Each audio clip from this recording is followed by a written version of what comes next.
Hi, and welcome to Living and Learning. Today we're going to talk about eating disorders, but a special topic within that, and that is we're going to talk about what can happen in a college community when it comes to someone who might be struggling with an eating disorder. My name is Karen Kugel, I'm your host, and I have with me today Monique Bellefleur, who is a clinician as well as the Director of Community Education at MEDA. MEDA stands for Multi-Service Eating Disorders Association, and they're located in Newton, Massachusetts.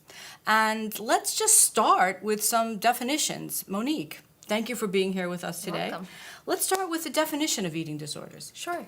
So an eating disorder is a serious mental illness. It's not a diet, it's not a fad, it's not a phase, and it is a mental illness that affects not only someone's brain, because it changes the way that they think and feel about their body, about exercise, about food, but it also affects their physical body because, of course, there are physical effects to being malnourished or to binging, to purging, etc. So it's a mental illness that not only affects the brain, and it's generally very all-consuming for that person struggling with an eating disorder, but it also affects the physical body in terms of the consequences of the different behaviors related to eating disorders. I see. So can you talk about we tend to think of eating disorders occurring at the perhaps middle school or high school level, and perhaps they're resolved, perhaps not. Is there a huge transition? Is that a big issue, making that transition from high school for somebody struggling, even if they had attention, and then going into a college setting and perhaps not having the supports? Absolutely. Can you talk about that? Yep, absolutely. So we often see eating disorders pop up in people's lives during times of transition because change is hard. None of us like change. And going from high school to college is a huge transition. Not only are you oftentimes leaving your community for the first time, leaving your parents for the first time, you're going to live in a new place, but the whole food landscape is very different, right? So you might be going to the dining hall, you have to choose your own foods, there might be different types of foods than you've ever eaten before. And really, college students don't generally have a very healthy way of eating in terms of eating regularly throughout the day, right? They have different classes at different times, and they might be up late studying. So they're not necessarily all going to the dining hall, breakfast, lunch, and dinner, and 2 snacks in between, right? Because they're so busy with their schedules. So it's a very different food landscape for a lot of students for the first time in their lives.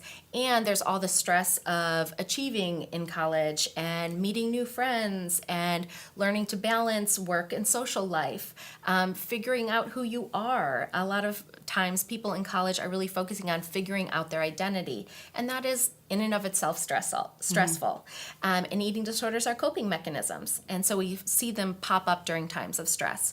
So college is a very big time for eating disorders, and there's actually some statistics out there that 25% of college-aged women are using binging and purging as a means to control their weight, which is a very large amount of students. That is a large amount. That's a shocking statistic.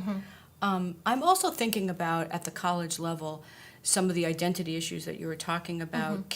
I think we tend to think that eating disorders occur more prominently in the female population, and I know that's probably still true, but can you talk about some of the male issues that they might have with eating disorders, and even with sexual identity, gender identity, how that comes into play perhaps at the college level? Sure. So eating disorders affect all genders. It's definitely a myth that eating disorders are only a thin white woman's disease.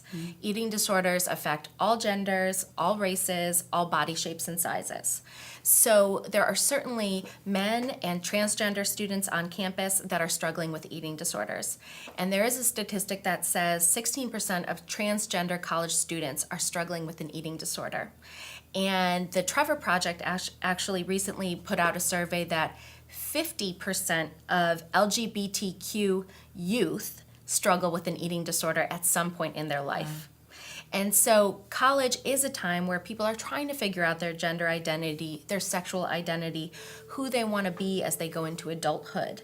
And like I said, eating disorders are that coping mechanism for all that stressful stuff. And so I think that colleges need to be aware that it's not just their young women on campus that might be struggling with this, it's any gender student can be struggling with this. And it might present in different ways, right?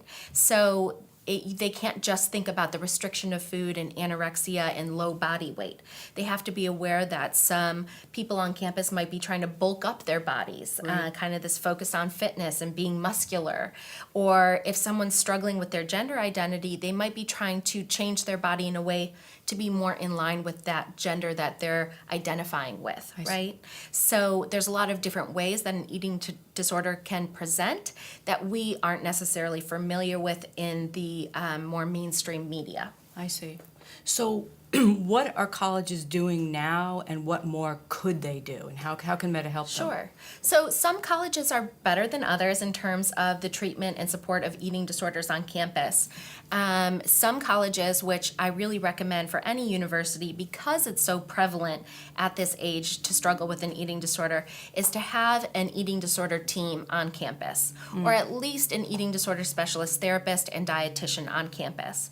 And if the mental health counseling centers on the college campus can offer this service, it's much more likely that a student will get help and support that they need because of the access to care, right? It makes a huge difference, especially for a college student that might not have a car and has a really busy schedule, to be able to go to their own college campus health center and receive eating disorder support there versus having to go off campus to receive that specialized support. So they can have an eating disorder team on campus, but they can also make sure that people like resident assistants and resident directors, who are really people on campus that are meant to be there to support students and help them with personal issues and housing issues and academic issues, are trained on eating disorders. What are they? What are they not? What can you look out for in terms of your residents? And how can you help support someone struggling with an eating disorder on campus when you're in that type of leadership and peer support role? So we do free trainings at MEDA. We'll go to college campuses and present to the resident assistant and resident directors or to the students directly and talk to them about eating disorders and also about how to just create body positive environments for all students on campus so that students can start to really develop a healthier relationship with food, body, and exercise and their own body image, because it makes a difference to be on a campus where it feels supportive of different bodies, of different people, of a diverse range of humans, and that people can get the support that they need right there on campus. I see. So if I'm in Santa Barbara, California, I can still contact MEDA about getting this type of support? Absolutely. So we might not be able to travel to Santa Barbara unless you want to pay for us to travel there.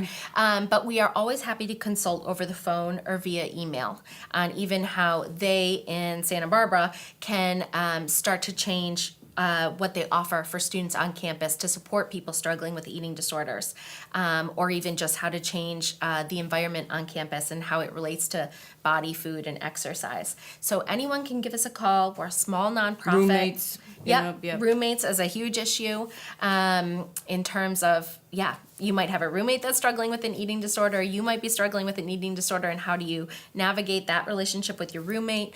Or how do you support a friend struggling with an eating disorder? So anyone can give us a call. We're happy to help and consult on cases or consult on what your college campus can change and do better. But we're also happy just to have you visit our website. We have different resources on our website, which is medainc.org. And if you have any further questions, you can always email me directly at education@medainc.org. Excellent. Well, Monique, thank you so much for You're sharing welcome. all that awesome information. And I think it's critically important in this day and age, and especially on the college campus, with so many things you've got going on, and the pressure to succeed academically and work and pay for it, that the eating disorder issue can really be a very important one. So thank you for sharing all that with us. And we look forward to having you back and giving us an update at some point. Okay, great. Thanks. Thanks for having me. You're welcome.